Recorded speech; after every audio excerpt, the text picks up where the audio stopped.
From Hollywood, it's time now for... Johnny Dollar. Pat McCracken, Universal Adjustment Bureau. Oh, hi, Pat. This is my third call. Where you been? Out buying some tackle. Want to go fishing? Fishing? Yeah, I'm heading down to New York State. Esopus River, maybe the Beaver Kill. Trying to snag myself some nice trout. And, Patsy, my fishing is one thing you aren't going to interfere with. Wouldn't think of it. But why don't you try Lake Mojave? Huh? Where's that? Along the Colorado River, out between Nevada and Arizona. What? Sure, be the guest of Greater Southwest Insurance and Liability. What are you talking about? I don't know how you'd value those Esopus River trout, but there's a fish out there that may be worth $3 million. Johnny? I'll be right over.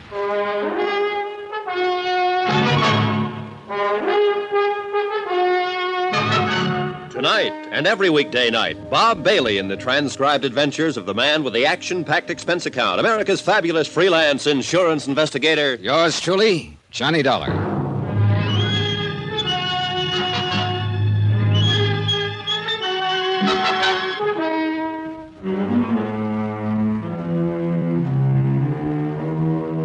Expense account submitted by Special Investigator Johnny Dollar to Greater Southwest Insurance and Liability Company, Kingman, Arizona office.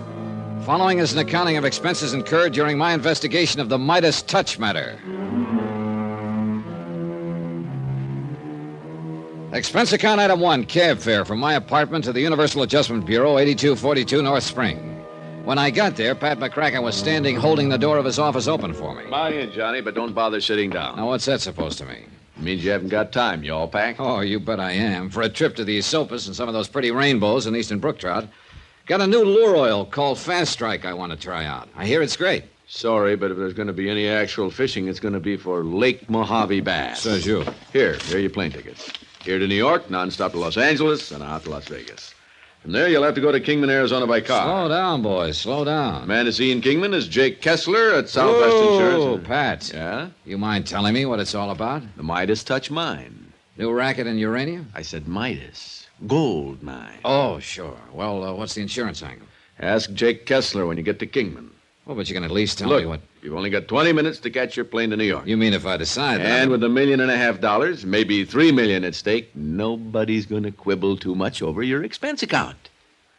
Maybe I should take a crack at those Lake Mojave bass. Expense account items 2 and 3, $2.90 even, a handful of American Express traveler's checks, and cab fare back to my apartment for my luggage. Then to the airport from my plane to New York to Las Vegas, Nevada.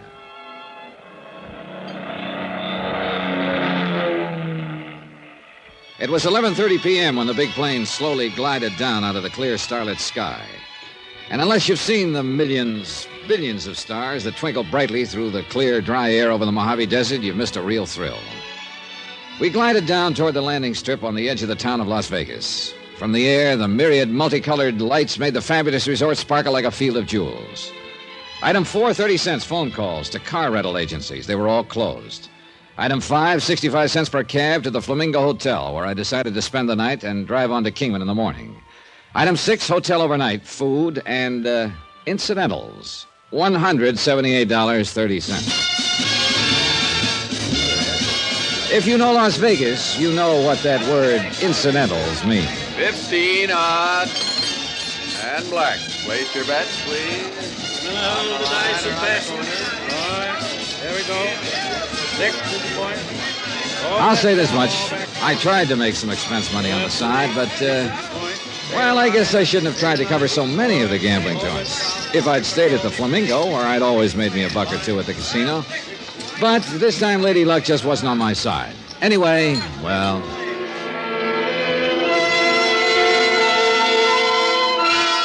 Item 7, $50. Deposit on a rental car the next morning. I headed south and east toward Kingman, Arizona. First stop, Hoover Dam, where that tremendous hunk of steel and masonry straddles the Nevada-Arizona state line. And I took a brief but longing look at what I could see of giant Lake Mead. I wanted to stay right there, break out my fishing tackle, and take a crack at some of the huge lunker bass for which Lake Mead is famous. But duty is duty, or something. Anyhow, I hit the highway again across the hot, dry desert toward the city of Kingman. At this time of year, at this time of morning, the thermometer hits the 100 mark without any trouble at all. And the occasional swimming pools and motels outside Kingman look pretty inviting. But I drove straight to Jake Kessler's insurance office on East Palm Drive. Well, hi.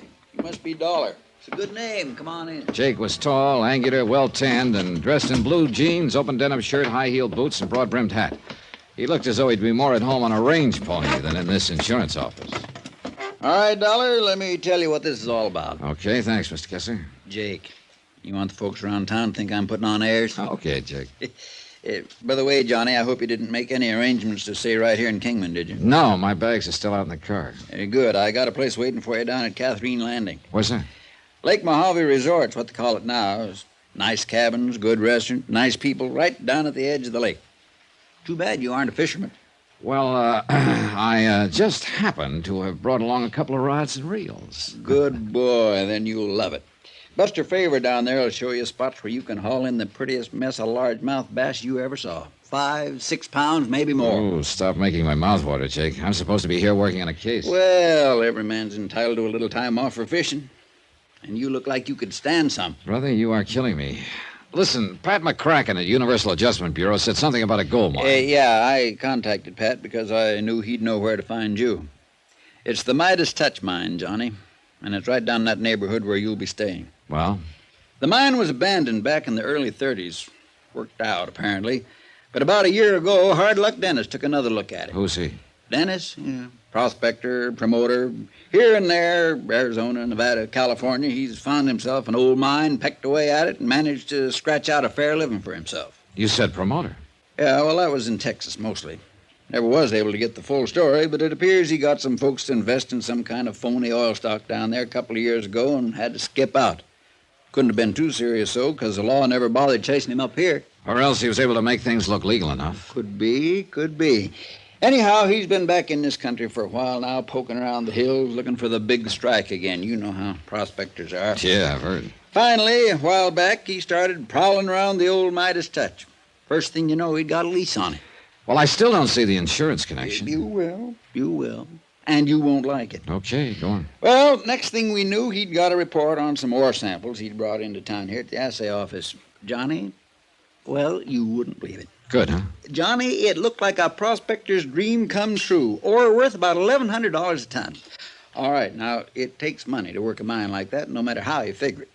First of all, he had a big pumping job to do. Pumping? Out there in the middle of the desert? That's right.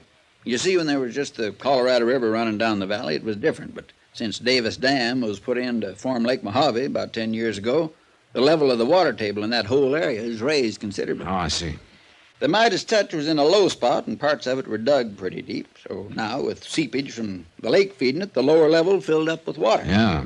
Well, now, Jake... Simmer down, Johnny. I'm getting to it. Hard Luck Dennis needed money. A lot of money. So who should he come to but the Haskell brothers, 3 of my best clients. So what happened? I hate to keep chewing your ear off this way, but I've got to give you some background. Shoot. Ernie, Kevin, and George Haskell, they're money men from back east. What do you mean, money men? Oh, brokers. You know, stock market. Oh. They made themselves a big pile of dough, got the usual ulcers doing it, and then decided to give up and get as far away from New York as possible. I don't blame them, but about But this... when they got out here, instead of just retiring and taking it easy, you know, much as you might like it at first, you can get pretty bored just riding around on horseback and hunting and fishing all the time. Get tired of fishing? Huh? Nothing. Go on. Yeah, well, after a few months, they decided they'd have to have something to do with themselves, or at least something to occupy their minds, so they bought up the old Too Lazy 2 ranch. Cattle?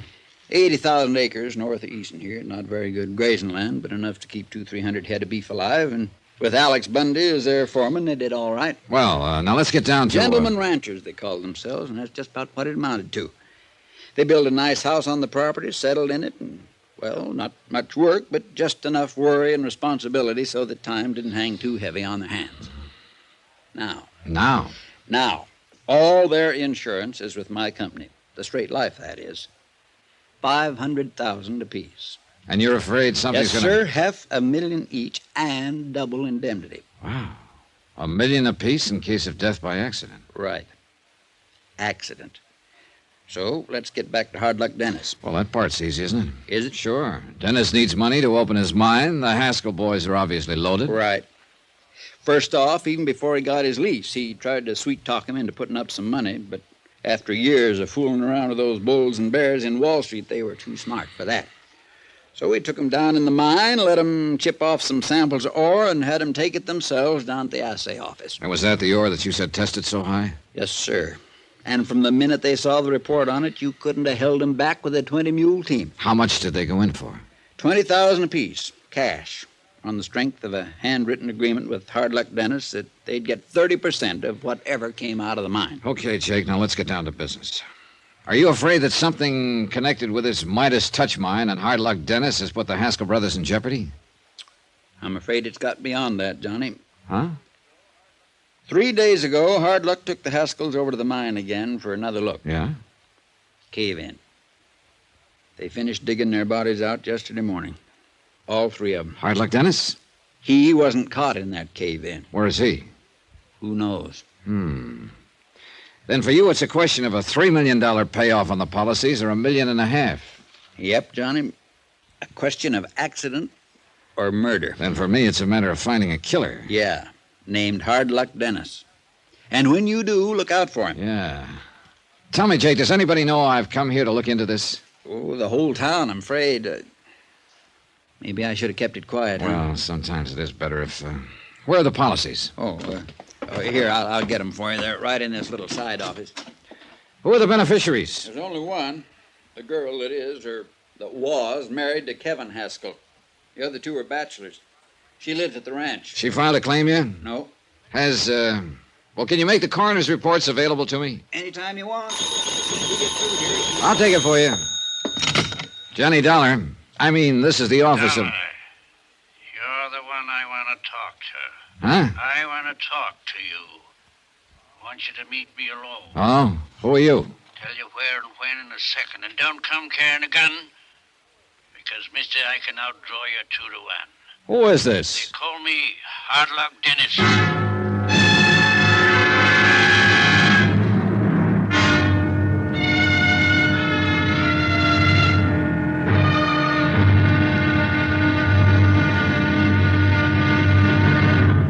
Now, here's our star to tell you about tomorrow's intriguing episode of this week's story. Tomorrow, I find that one of the fishermen who hangs around Lake Mojave is a character called Death.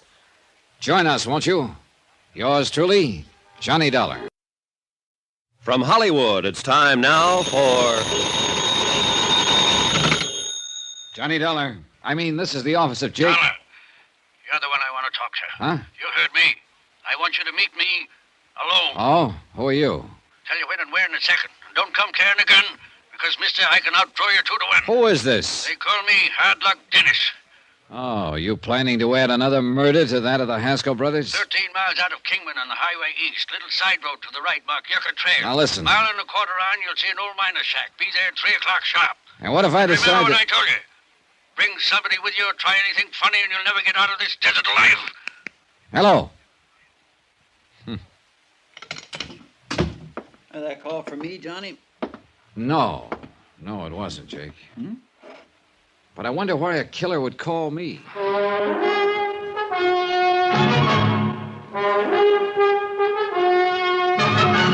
Tonight and every weekday night, Bob Bailey in the transcribed adventures of the man with the action-packed expense account, America's fabulous freelance insurance investigator. Yours truly, Johnny Dollar.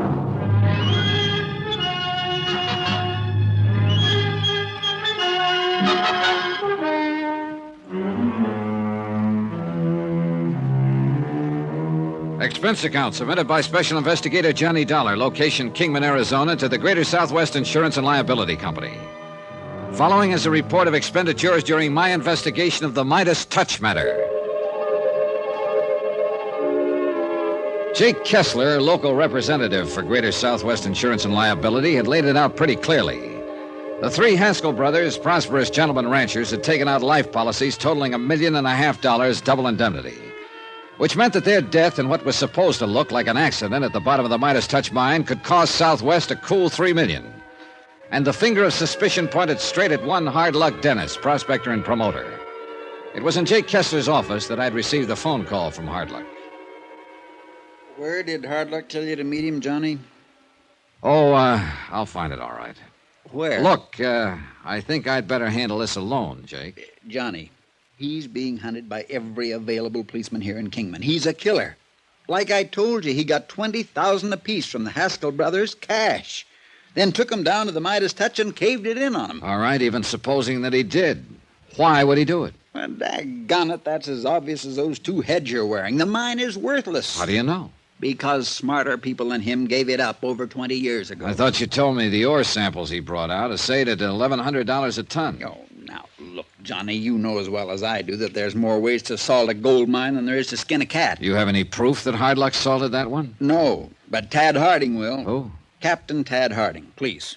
He hasn't lived out in this country all his life for nothing. Where's Harding now? At the Midas Touch. But when he gets back here, you see him. He'll show you that I'm right. Well, if you are, it certainly would point the finger at Hardluck Dennis, wouldn't it? Can't you understand, Johnny? Hard Luck needed money. He's always needed money. He salted that mine, got $60,000 from the Haskells on a lick and a promise, then caved in the mine on 'em before they could get wise to him. Good theory. You'll find it's a fact. That's why he skipped out as soon as he... Oh. Yeah. Yeah, he couldn't have skipped very far, could he? And if he were guilty, why would he want to see me? All right, Johnny. Now listen to me. The Haskells were 3 of our finest citizens. So the whole town will cooperate with you. So don't do anything foolish like meeting that Hard Luck Dennis alone. That willingness to cooperate includes you, Jake? You know it does. I'll do anything. All right, then just give me your word you won't tell anyone that I'm meeting Hardluck. Well, now, Because wait if a you minute. do, I'll drop this case like a hot potato.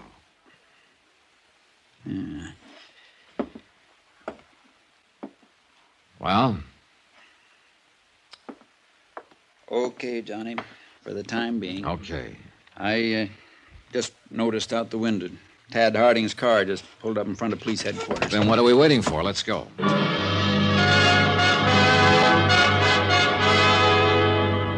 Captain Tad Harding turned out to be a tall, well-built, cool-headed man of about 40 who impressed me as being able to cope with any situation that might arise. He bore out everything Jake Kessler had told me about the Haskells and about Hardluck. And he added 2 new and very important bits of information. One, that he'd found nothing whatsoever to indicate that the Midas Touch had been salted. On the contrary, he'd picked up some very rich chunks of ore. 2, he'd learned the probable cause of the cave-in and what it meant. I told you it was murder, Johnny. I told you. Tad Harding had found a length of wire rope, one end wrapped around the spool of a powerful hand winch. The other end had very obviously been tied around a pillar, a thick pillar of rock and gravel that had been dug around so as to leave support for the ceiling of a horizontal shaft. Jake and I walked back to his office. That's it, Johnny. No doubt about it. No doubt. A few quick turns of the handle on that winch, the pillar came down and the roof caved in. I'll have to admit it certainly looks that way.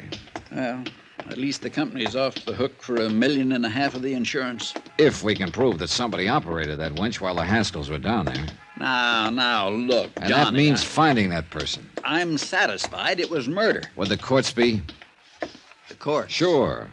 When the claims on these policies are filed, they'll be for $3 million on the basis of double indemnity for accidental deaths.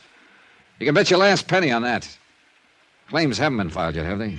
Oh, no. Well, I hope we'll have time before they are. Time. To prove it was murder by producing the murderer. You still plan to see and talk to Hard Luck Dennis? Yep. Alone? Yep. When? Sometime soon. When, Johnny? Tell you all about it after I've seen him. Johnny, it's Say, dangerous. look, if I'm going to stay at that place you told me about over at Lake Mojave, I may as well go and get settled, huh? How do I get there? I'll drive you over, Johnny. No point in that. I've got my rented car. Well, you'll probably want to be seeing the mine, too. Maybe I can be of help to you. Or maybe you just want to be present if I happen to keep a date with Hard Luck Dennis. Now, I didn't say that. You didn't need to. Jake, I want you to stay right here in Kingman so you can keep in touch with whatever the police dig up and still be in touch with me. There's a phone at the Lake Mojave Resort, isn't there? Well, sure, Johnny. Also, don't forget, that $3 million claim may be filed here at your office any minute. If so, I want to know about it. Now, how do I get to Lake Mojave? Head east on Highway 68, he said. So I did. And 13 miles out of town, I found the little side road, Yucca Trail, that Hardluck had described over the phone. The next mile and a quarter was about the worst driving I ever encountered. This was nothing but an old wagon trail.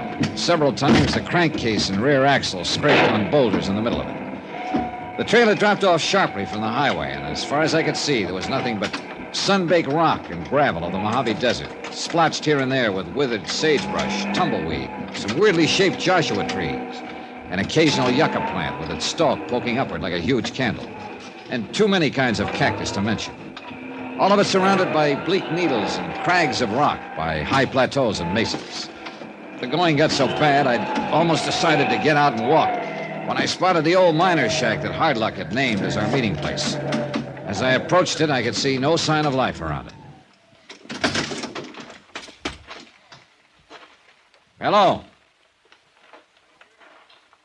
Anybody here?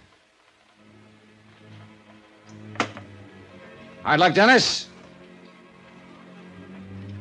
Hello? Nothing. No one. No sign of life at all, huh? The sudden movement at the corner of the shack was nothing but an ancient desert turtle plodding at what he probably thought was breakneck speed toward a shady spot under a sagebrush. Hello? Hardluck?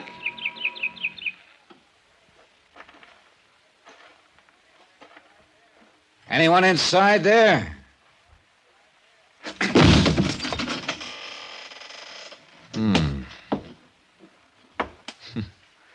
Well... That's mine. What? Should have looked round back of this shack while going bleach raising, mister. Hardluck? Dollar? Yes. Yeah. You come alone like I said? I don't see anybody else around. Stand real still, Dollar. Don't move. No gun. That's smart. Sit down there on that bench. Sure.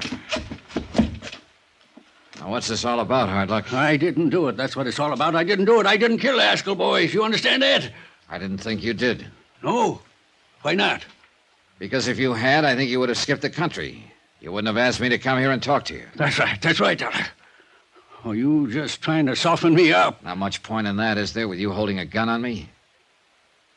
If you didn't do it, Hardluck, why don't you go to the police in Kingman and tell them that? I wouldn't have a chance. Judge or jury, anything else. The whole town's against me. They made up their mind I did it, so the best lawyer in the country couldn't save me. Apparently the whole town thought a lot of the Haskell brothers. Surely they did. Fine men. That's why I picked them to share the mine with me. The only reason you picked them was because they had money and you know it. Yeah, like all the rest. Didn't you see the ore they took out of the Midas touch? I heard about it. Yeah, rich ore. $1,200 a ton, and I didn't plant it there. It's been there all the time. Even Captain Hardin couldn't find where I'd salted it because I didn't. Oh, you know that he was out there. Sure I do. I know everything that goes on in this desert. All right, then look.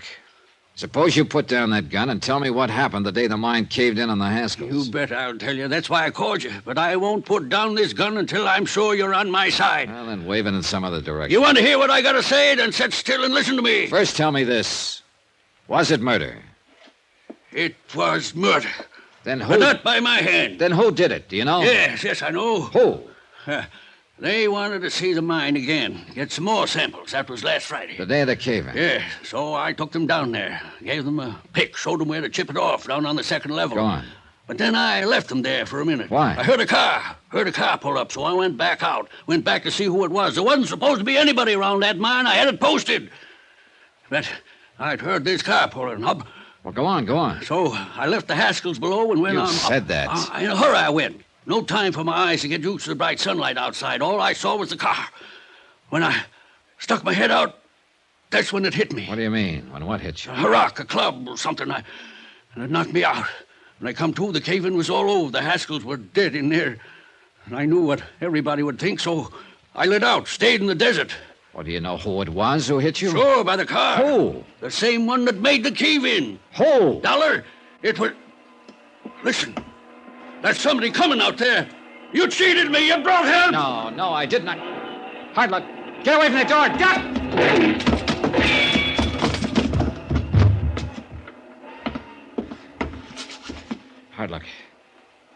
Hardluck. Yeah, I guess they named you right.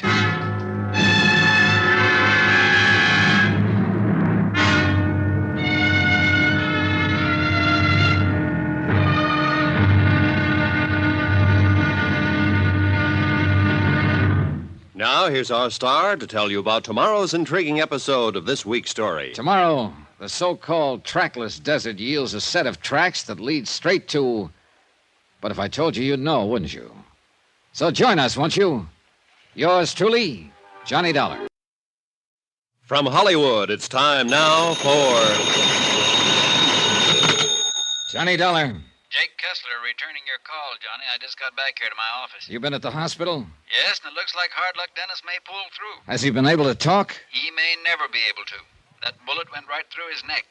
Anyhow, he's still unconscious. He's the key to the whole case, Jake, so phone me here as soon as he can be talked to. Meantime, I'm going to try to snag me some of these Lake Mojave bass. Lucky dog.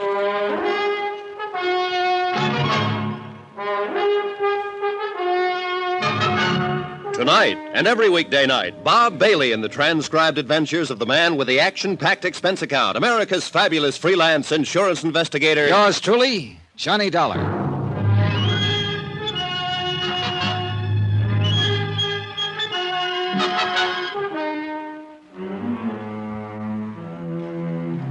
From Special Investigator Johnny Dollar, location Catherine Wash on the Colorado River, to the Greater Southwest Insurance and Liability Company, Kingman, Arizona office. Following is a report of expenses incurred during my investigation of the Midas touch matter.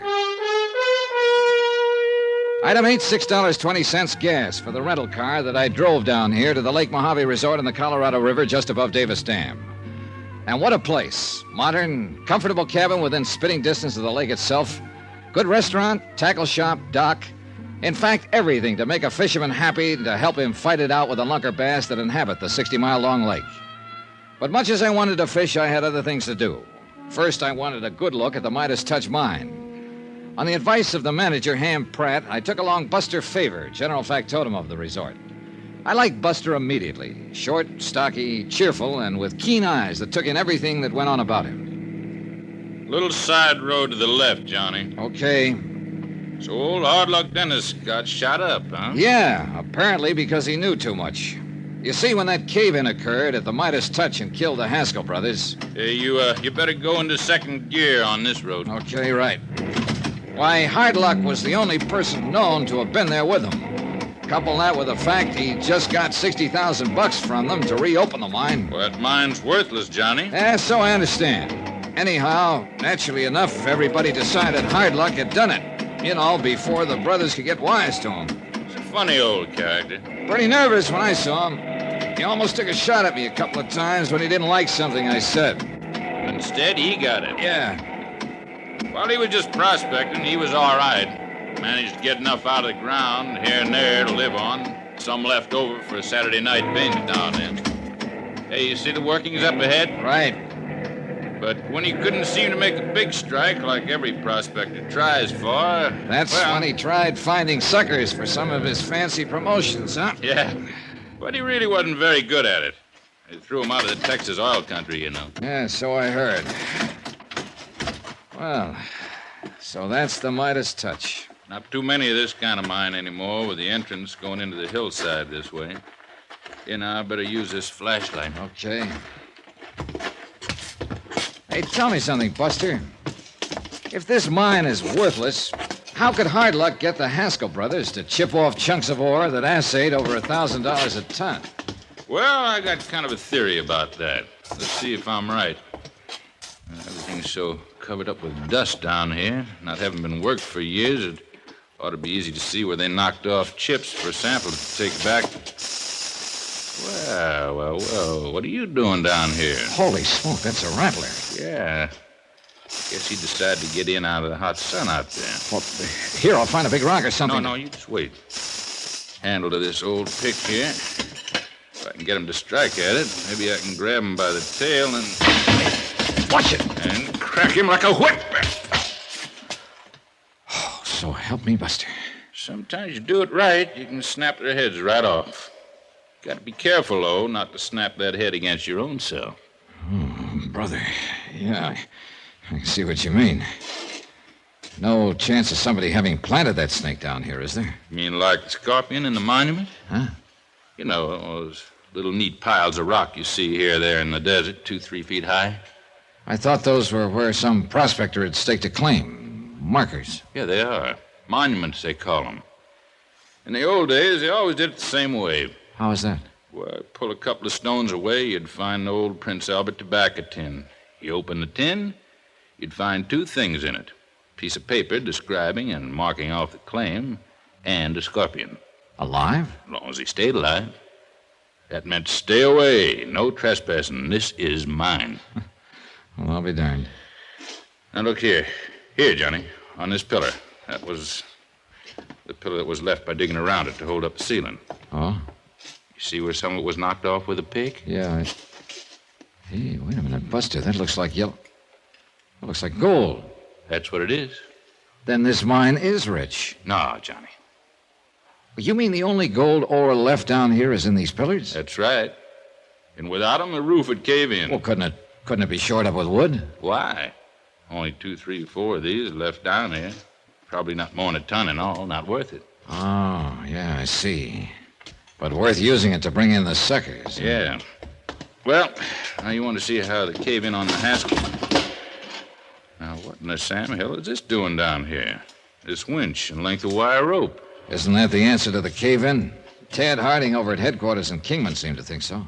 Yeah, sure. Somebody used it to pull down one of the pillars. But, Johnny, a winch of this type hadn't got any place in the mine.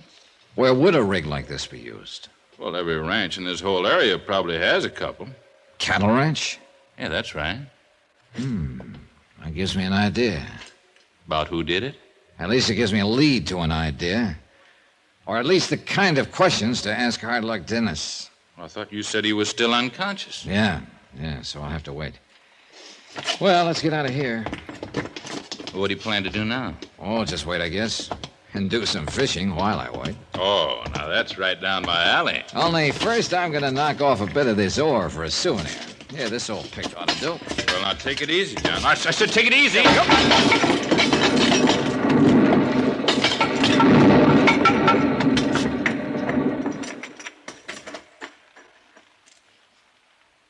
Now, Johnny, you should know him better than that.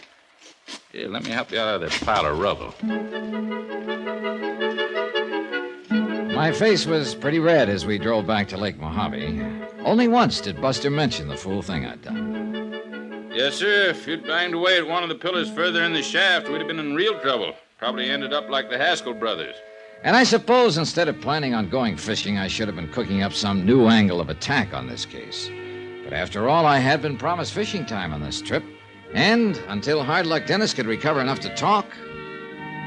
I got the boat all ready and waiting for us, Johnny, with a 30-horse Johnson outboard on it. Oh, boy, I can't wait. And I'll take you to spots I know where you can pull out the biggest fightingest bass you ever saw. Oh, Buster, you son of a gun, you're tempting me with something I can't resist. I'll even loan you my bottle of Fast Strike. Fast Strike? Yeah, lure oil. Little dab of that on your bait'll guarantee you fish. That's for me. You sure you wouldn't rather just sit and try to figure out some new lead on this insurance case? You want my answer? Here.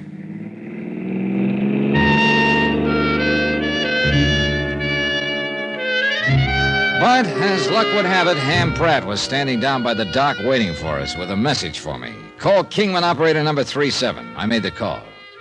This is Jake Kessler, Johnny. How's the fishing? Well, if it wasn't for the message from you, I'd be out on Lake Mojave right now. So if that's all you want to know... Johnny. Yeah? I put in this call to you over 2 hours ago, when Hard Luck Dennis first came to. He has? Yes. The doc says he's going to be okay. Has he told you anything about who shot him up? No. He won't talk to anybody but you. Says you're his only friend. Okay, Jake, I'm on my way. In a half-hour flat, I was back in Kingman at the Mercy Hospital on the edge of town. Hello, Hard Luck. Johnny Dollar. That's right. Glad you came. Only one I trust. Not like people around town. They hate me. Wow. Knew he'd try to get me, Johnny. Who? Probably seen me going back to the mine. Knew I'd recognize that winch he left there. The winch that was used to pull down the mine pillar caused the cave-in? That's right. A lot of winches like that on the ranches. But only Alex. Only he used that particular make. Royal Standard. Alex who, Hard Luck? Bundy. Alex Bundy. Alex Bundy. Foreman at the Haskell's ranch? The Too Lazy Two? Yes, Alex. But why? In love. Kevin Haskell's wife, Dora. Okay. Would you tell the police, the court, all this when the time comes? If you say so. If I live. Oh, you'll live all right. The doctor says you're going to be fine. You're going to be okay. Now, is there anything you want? Anything I can have sent up here to make you more comfortable? No, thanks, Johnny. Just come and see me, will you? Sure. Thanks. I guess you're the only real friend I have. Just why he felt that way, I don't know. Perhaps it was because he needed a friend. I decided I'd better let Jake Kessler in on what I'd learned and incidentally ask him for directions to the 2 Lazy Twos, so I drove on over to his little second-floor office on East Palm Drive. Alex Bundy, huh? Yeah, that's what Hardluck says. And with his testimony to back me up when I find Alex, we'll have a case, a good case. Which means, by the way, that your company won't have to pay off an additional $1.5 million for double... What's the matter? Shh, wait a minute. Yeah, Jake, I'm going on over and do a bit of fishing in Lake Mojave. What under the sun? Buster Favor promises to get me a limit of the finest bass you... What is it, Johnny? What are you doing? Somebody was outside that door listening to us, I'm sure of it. Well, who? Here, look, there he is, going down the street. Recognize him, Jake? Where, Johnny? Where? It's too late. He got around the corner.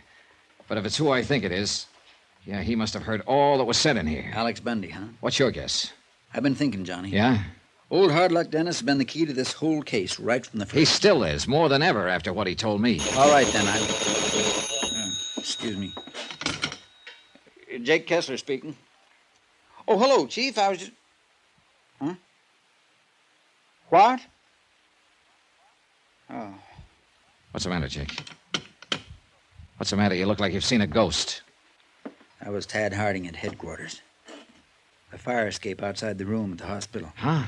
Somebody climbed up the fire escape, used a bailing hook. Oh. Yeah.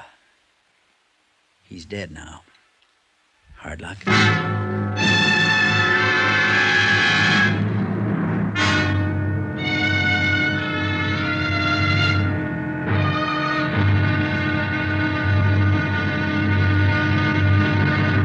Now, here's our star to tell you about tomorrow's intriguing episode of this week's story. Tomorrow, the case is closed. And then it suddenly reopens with a bang from a .30-06 rifle. Join us, won't you? Yours truly, Johnny Dollar. From Hollywood, it's time now for... Johnny Dollar. Good. I was hoping you'd be there at Jake Kessler's office. This is Buster Favor at Lake Mojave Resort. Oh, hi. Find out anything? Yeah, Hard Luck Dennis, our one real key to this $3 million case, has just been murdered. Oh. You know who did it? I have an idea. Well, I found something here that might help you. Oh? Tire tracks at the old miner's shack where Hard Luck was shot. And more of the same tire tracks here at the resort. Buster, I'm on my way.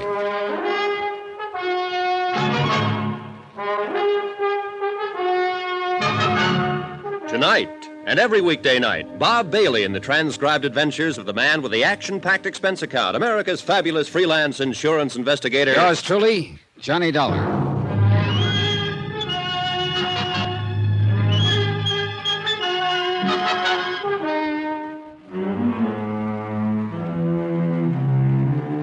Expense account submitted by Special Investigator Johnny Dollar. Location Lake Mojave Resort on the Colorado River in Arizona to the Greater Southwest Insurance and Liability Company. Following is an accounting of expenditures during my investigation of the Midas touch matter. Item 9, 6:30, a stop at the sign of the Flying Red Horse for gas for my rented car to get me from Kingman, Arizona to Lake Mojave Resort. About a mile short of the lake on the winding road that led in from the main highway, I found Buster waiting at a spot where an old wagon trail cut off to the right. Right over here, Johnny. Clear as crystal. Hiya, Buster. You see him here? These tire tracks in the sand? Huh? Well, oh, yeah, sure. You see? 3 of the tires. Look here, where the car turned to get around this rock. Yeah. 3 of the tires were pretty good. Had those big knobby treads. But this one, right front's almost worn smooth. Or is it the left rear? Oh, it's right front, Johnny. Car was going north, out into the desert. Huh? Tell by the little skid on this turn. Buster, you read tire tracks like some people can read footprints. Oh, that's just practice. Anyway, these are the same tracks that I found by the old shack where you met Hard Luck and he got shot at. Then let's get into my car and follow these up. Oh, whoa, Johnny. Nothing but a Jeep could get over this trail. Well, where does this trail pick up a highway again? It doesn't. Winds around for 8 or 10 miles and ends up in the lake over by the southwest corner of the fence line on the Two Lazy Two range. Then our best bet is to drive over to the Two Lazy Two. Except for one thing. The Jeep we're looking for is somewhere up that trail, so we'll go by outboard. Oh, what? This old trail worms around all right, but always close along the edge of Lake Mojave all the way. And the end of it's 8 miles of winding is only about 1 mile by water from our dock at the resort. Uh-huh. Then we ought to be able to intercept whoever's in that Jeep. That's right. Then let's go.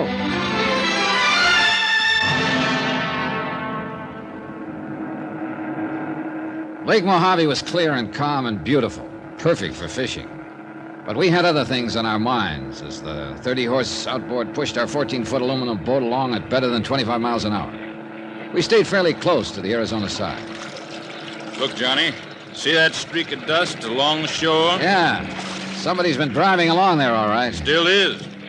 Won't be able to see who, though, until he comes out from behind that ridge of hills over there. Hey, that streak of dust hasn't grown any longer. Looks like he's stopped. Could be. I'll head us in toward shore.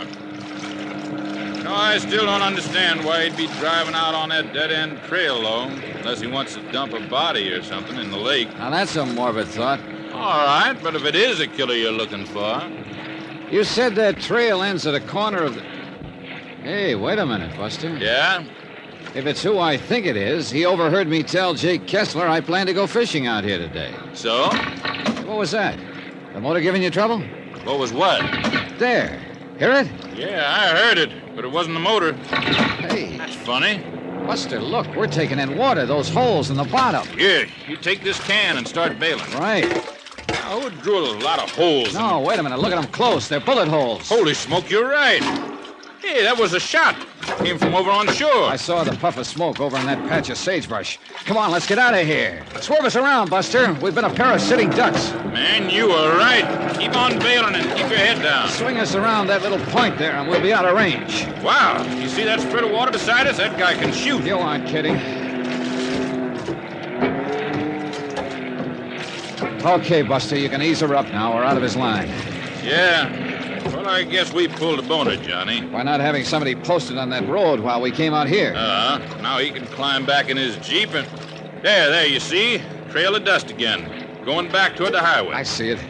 If we hadn't taken on so much water, we might be able to get back and intercept him on the highway, but it's too late now. Well, at least we know what to look for. What? The Jeep that made those tracks. Well, isn't that kind of like looking for a needle in a haystack out in this country? Buster, I think I know exactly where to look.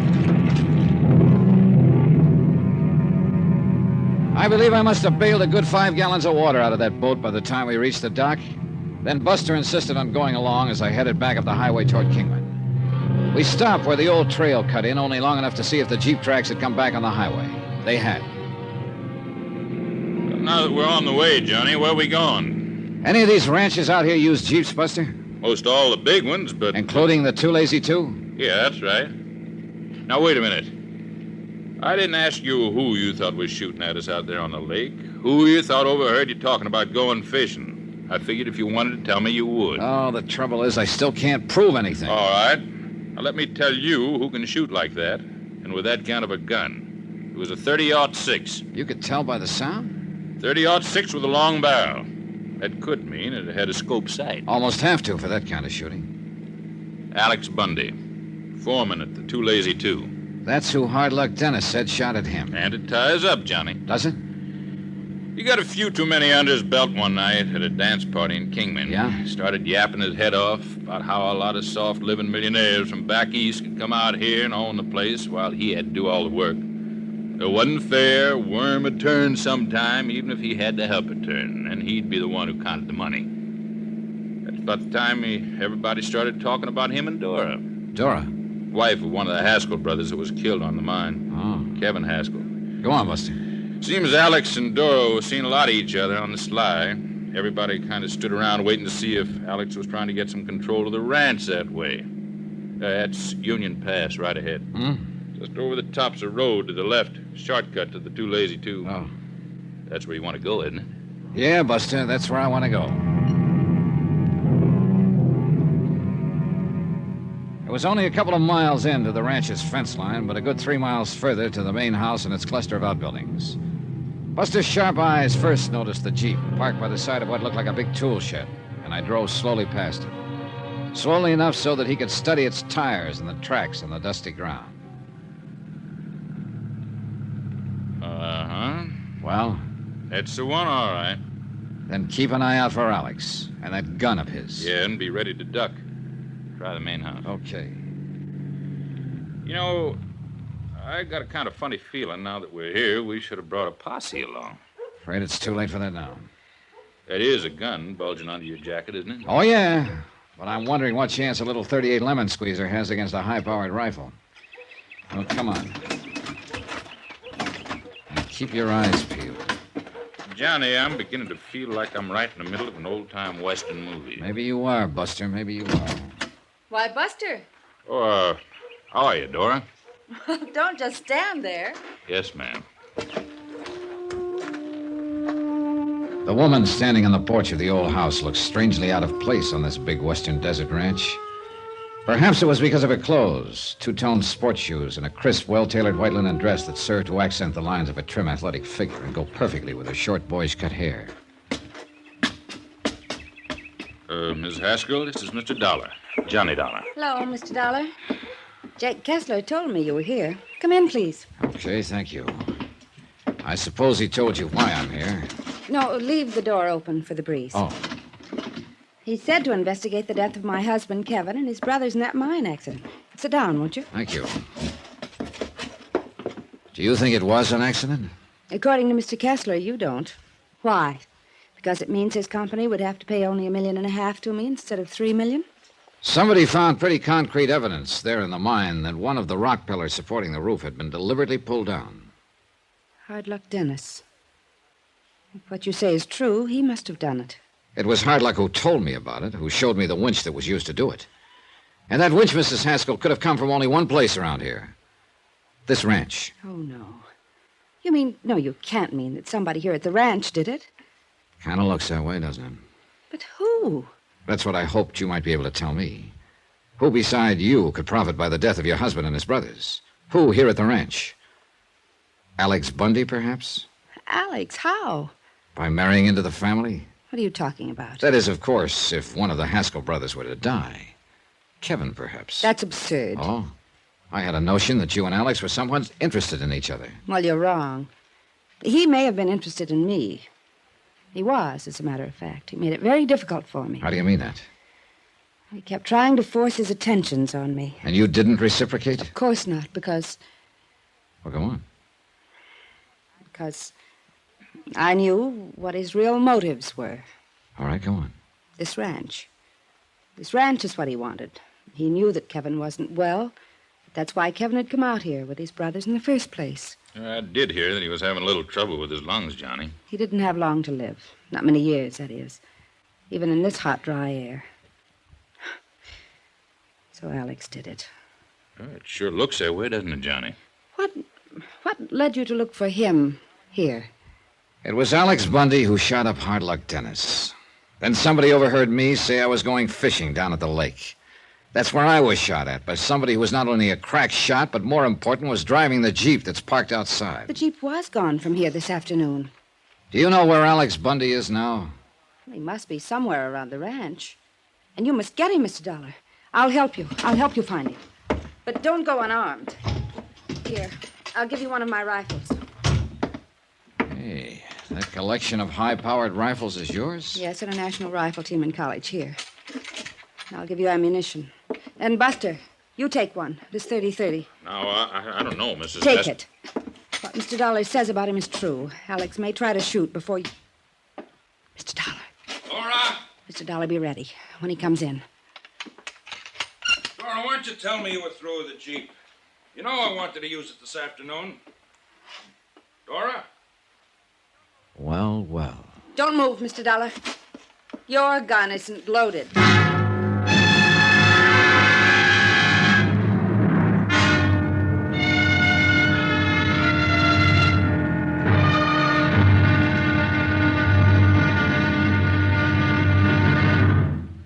Now, here's our star to tell you about the final intriguing episode of this week's story. Tomorrow, well, sometimes justice is done by strange and devious means. Join us, won't you? Yours truly, Johnny Dollar. From Hollywood, it's time now for... Johnny Dollar, answer it. Answer it.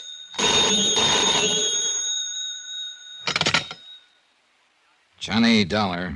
Hello, Johnny. This is Jake Kessler. Be careful what you say. Johnny, what are you doing out there at the Too Lazy Two? Johnny! Talk to him, but be careful. Don't forget this gun. Why, Jake, what's on your mind? $3 million of insurance. Dora Haskell's filed a claim on the basis of accidental death. So unless you can come up pretty quick with proof the Haskell brothers were murdered... Jake, I have a funny feeling I'm looking at that proof right now. Careful. You mean there at the ranch? You still haven't told me what you're doing out there. Why don't you come out here and see, Jake? What? You fool. I told you to watch what you What say. are you talking about, Johnny? Dollar, I'll pull this trigger so fast. You try that, Dora, and Jake will hear it over this phone and come out here anyway. What? Hello? He heard that. Hang up. Hang up. Hello? Here, hang it up yourself. Oh, no, you...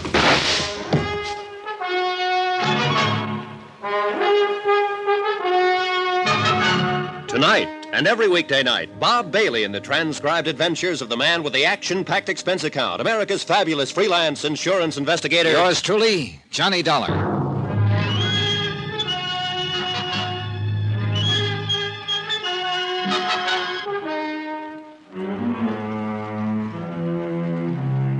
From Special Investigator Johnny Dollar, location near Kingman, Arizona. Attention, Mr. Jake Kessler, Greater Southwest Insurance and Liability Company. Following is an accounting of expenses incurred during my investigation of the Midas touch matter. Proof that the Haskell brothers were murdered rather than killed accidentally in the cave-in at the Midas touch mine could save Greater Southwest a cool $1.5 million. But the one man who could have given me that proof was murdered himself. Thanks to Buster Favor at the Lake Mojave Resort, who could read a set of tire tracks like you and I read a newspaper, I was able to trace the killer's car to the Too Lazy Two ranch. And there the evidence all pointed to the foreman, Alex Bundy. However, when Alex appeared at the ranch house, he also put the finger on Dora Haskell. That's when your phone call came in, Jake. And that's when... Oh, no, you don't know. Thanks, Buster. Yeah, well, I kind of hate to hit a woman that way, but she wouldn't have missed with that rifle. Matter of fact, she didn't. She creased her arm there just above. Oh, forget it. First of all, let's take this gun Don't off. touch it. Oh, that's right, Alex. Kind of forgot about you. Now, why don't you put that thing down before you make the same mistake she almost did? It won't be a mistake, Dollar. Now, look, Alex. Shut up, Buster. You should have known better than to mess around this whole thing. Maybe you're the one who should have known better, Alex. According to Dora here a few minutes ago... I heard her. I heard from outside the window. Heard all of it. And she lied. Keep an eye on her, Buster. Yeah, sure. Just stay where you are. Stay away from that gun of hers, too. Look, Alex, why don't you just calm down? She lied. She was the one who shot at you down at the lake, not me. But it was you who shot up old Hard Luck Dennis when he tried to talk to me. Sure I did. I had to. He was going to tell you it was me that caved in the Midas touch on the Haskell brothers. He did tell me. Sure, he was going to tell you. I know he was. And I had to stop him. Wouldn't you have stopped a man who was trying to put a noose around your neck? Will you listen to me? That's why I had to kill him there at the hospital when he was well enough to talk some more. He would have put the finger on me. I tell you, he already had put the Sure finger. he would. I know he would. And I had to stop him. But it wasn't my fault. It wasn't my fault, Dollar. She was lying to you. I heard her outside. I heard.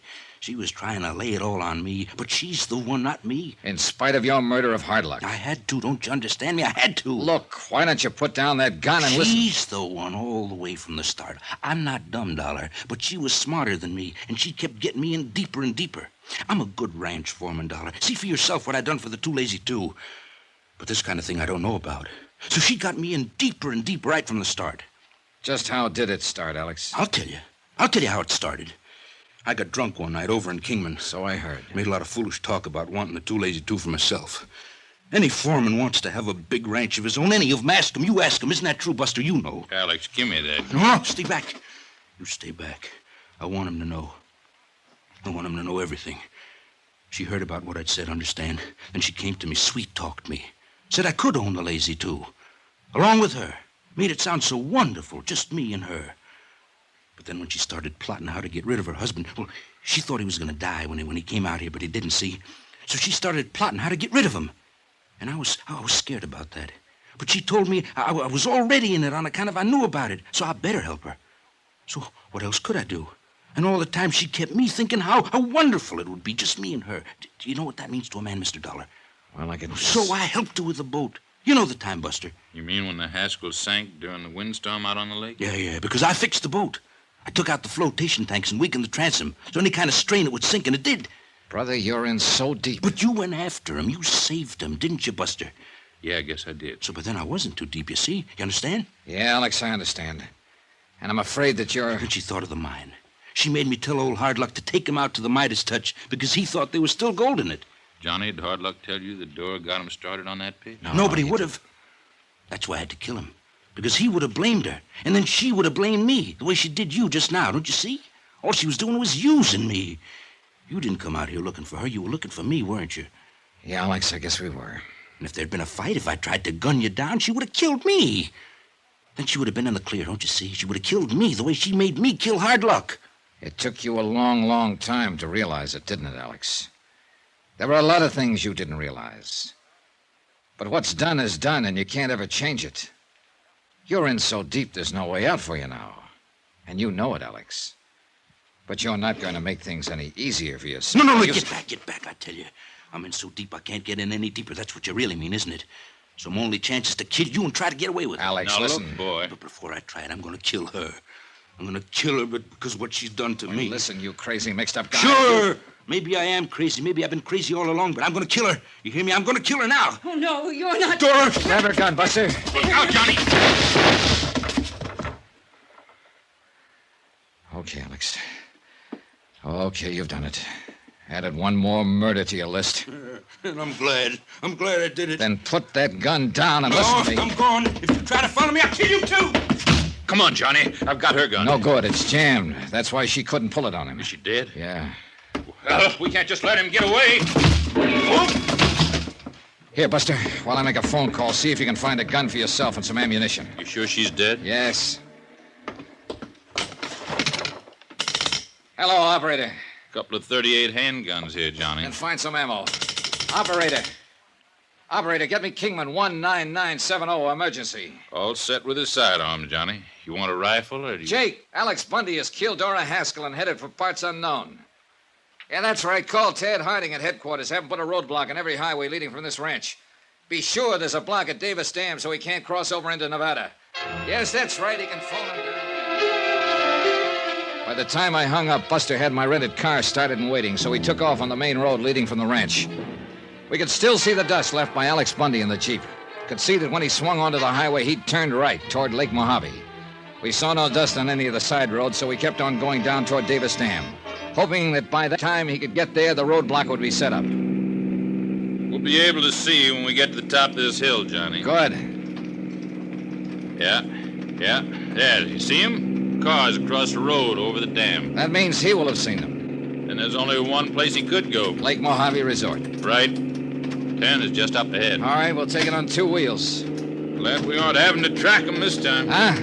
Wind's coming up. See the dust blowing off the mesas up the east Yeah. end? When that east wind comes up, it comes up fast. All right, hang on. Here's our turn.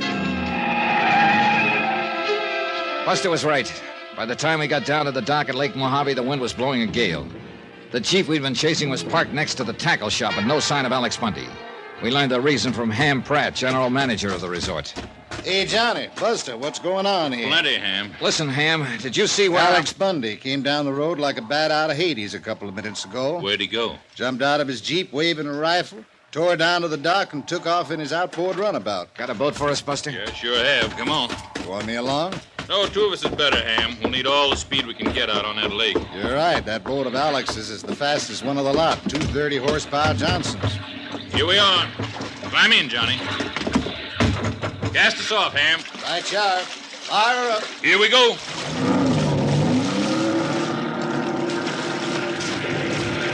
Boy, this wind is really coming up. Sure is. We're gonna have us a rough ride. Where would he head? Cottonwood Landing, about 20 miles up, or even Nelson's Landing if he has enough gas. Either way, he'd get over into Nevada. All I hope is he's having as rough a time of it as we are. Don't worry, he is. That boat of his is fast, but not as seaworthy as this. Hang on. Out here in the middle is where we'll really get this wind.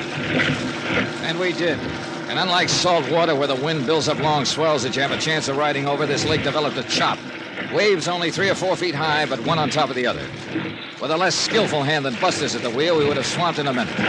As it was, we were both soaking wet and hanging on for dear life as the little outboard pounced and bounded along. Look, Johnny, dead ahead. Yeah, I see him.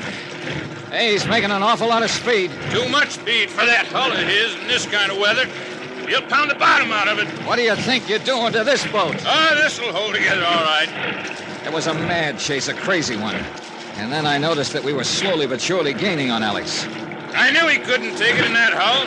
See? He's had to slow down. Gradually, the distance between us grew shorter, 200 yards, 100. At least he'd never be able to aim his rifle in a sea like this. At least until we got right on top of him. Keep your gun on him, Johnny. It's going to be rough trying to lash onto him in this chop. Okay.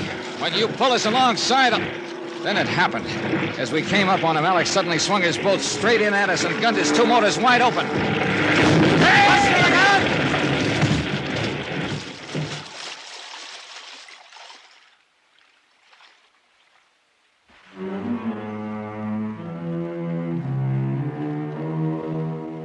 That's really all there is to it.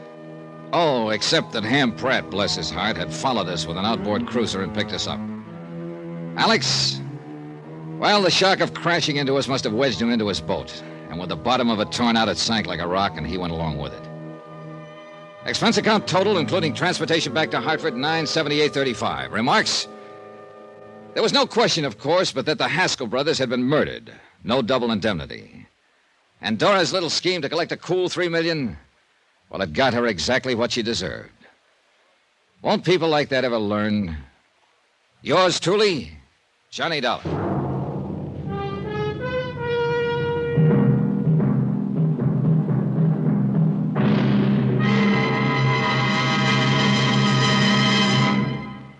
Now, here's our star to tell you about next week's intriguing story. Next week, a quiet little New England town with elm-shaded streets, picket fences, flower beds, and a killer on the loose. Join us, won't you? Yours truly, Johnny Dollar.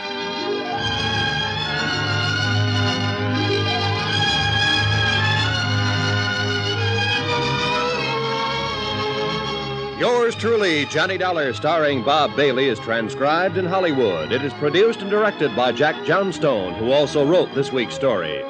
Heard in this week's cast were Virginia Gregg, Johnny Jacobs, Herb Butterfield, Parley Bear, Barney Phillips, Shep Menken, and Roland Winters. Musical supervision by Amerigo Marino and Carl Fortina. Be sure to join us on Monday night, same time and station, for another exciting story of yours truly, Johnny Dollar. Roy Rowan speaking.